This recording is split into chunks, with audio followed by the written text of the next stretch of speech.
السلام عليكم ورحمة الله وبركاته. لو لسه أول مرة تشوفوا قناتي فضلا لا تنسوا الاشتراك فيها مع تفعيل الجرس ليصل الإشعار إليكم بكل ما هو جديد. النهاردة إن شاء الله بإذن الله وصفتنا كالعادة كتير سهلة، وهي كيكة البرتقال. كيكة البرتقال من الكيكات اللي ما شاء الله تبارك الله جميلة جدا وسهلة وخفيفة ومش مكلفة خالص. بتمنى إن شاء الله تجربوها وتنال رضاكم وتعجبكم. ما شاء الله زي ما انتم شايفين كده الكيك جميل جدا وطري وهش وخفيف. وسبحان الله يعني مكوناته بسيطة جدا ومتوفرة إن شاء الله في كل مطبخ. تابعوني لنهاية الفيديو وإن شاء الله ينال رضاكم.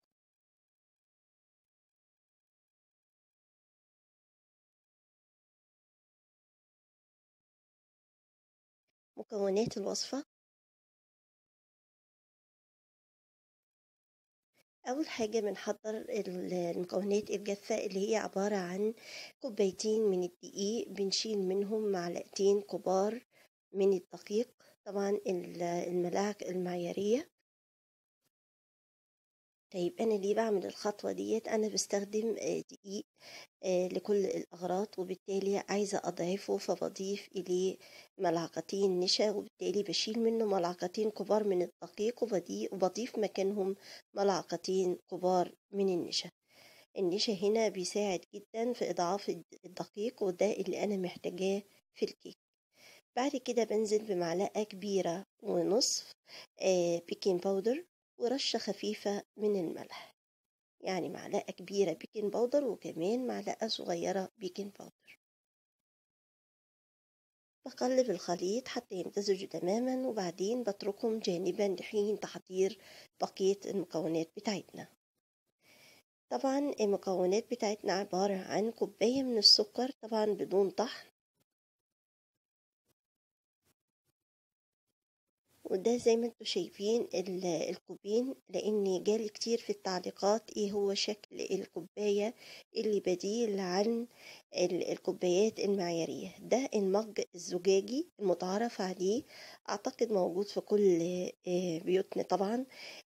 ده بيساوي نفس مقدار الكوباية المعيارية. بنزل بثلاث بيضات، حجم كبير طبعا، ولازم البيض يكون بدرجة حرارة الغرفة. نصف معلقة صغيرة فانيليا، وبخفقهم بواسطة الخفاقة الكهربائية.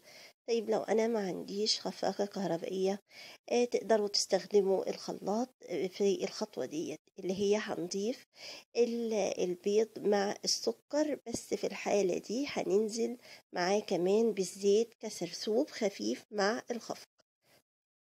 ده في حال لو مفيش مضرب كهربائي.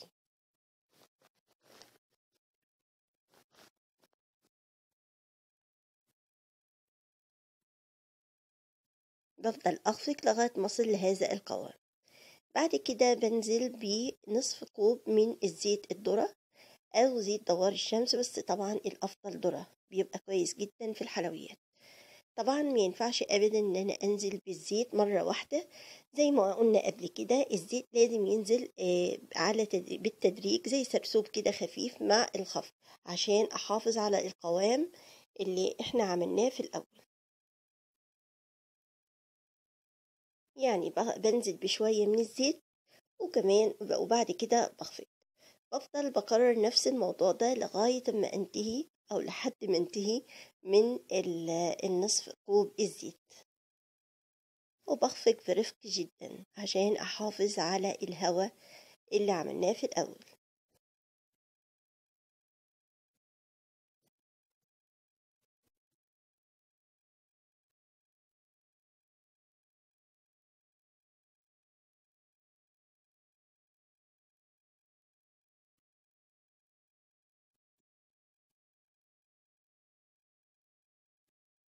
لحد ما نصل لهذا القوام ويختفي الزيت تماما.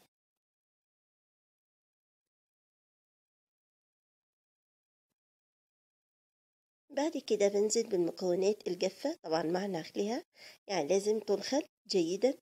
المكونات السائلة اللي أنا استخدمتها: نصف كوب من اللبن الرايب مع نصف كوب من عصير البرتقال، ولو مفيش لبن رايب ممكن نستخدم الحليب، طبعا الحليب السائل.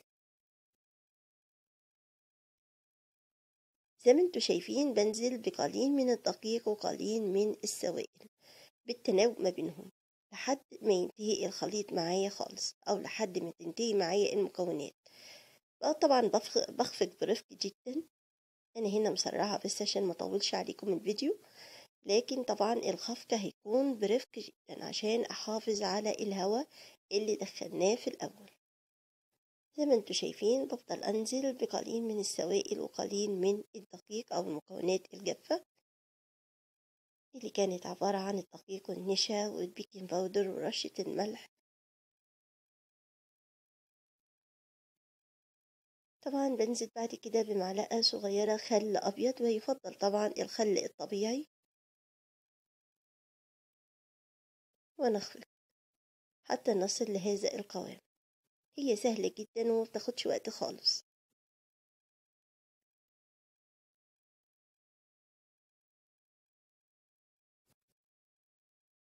بجيب القالب بتاعي، طبعا القالب يكون حجمه مناسب، أو حتى صينية عادية مفيش مشكلة. بدهنها بالسمنة أو بالزبدة، وبعدين ببطنها بالدقيق، وبعدين بنزل بالخليط بتاعي اللي هو خليط الكيك.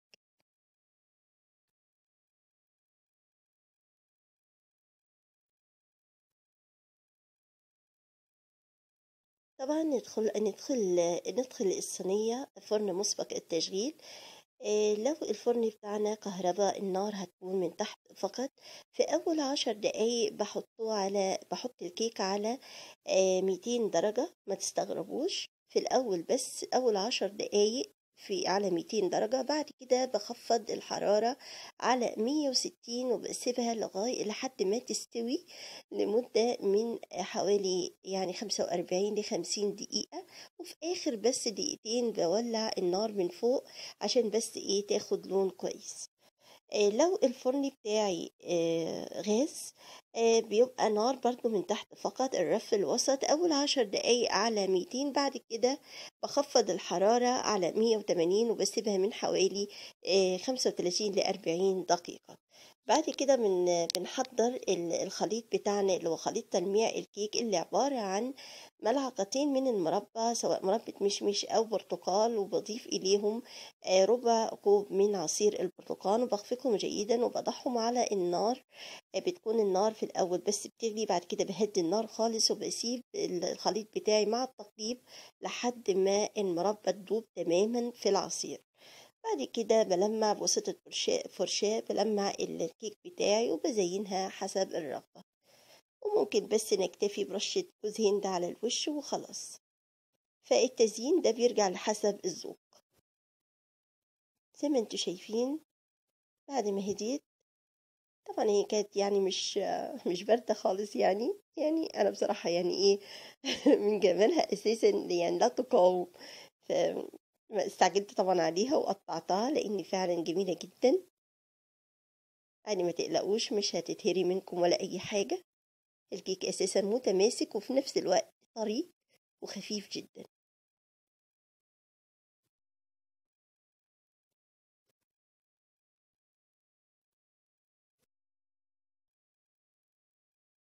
فعلا طعم البرتقال مميز جدا في الكيك. يعني كمان ممكن نضيف معلقة كبيرة من بشر البرتقال بجانب العصير، برضو بيدي طعم ومذاق حلو. زي ما انتوا شايفين ده شكل الكيك. طبعا لو عايزينه لونه افتح من كده نقدر ان احنا يعني نقلل مدة التسوية حوالي 5 دقائق، بس انا بحبها باللون ده. يا ريت لو عجبكم الفيديو فضلا لا تنسوا اللايك وتشيره. ألقاكم إن شاء الله مع وصفة جديدة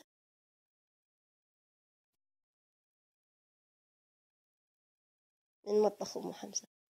والسلام عليكم ورحمة الله وبركاته.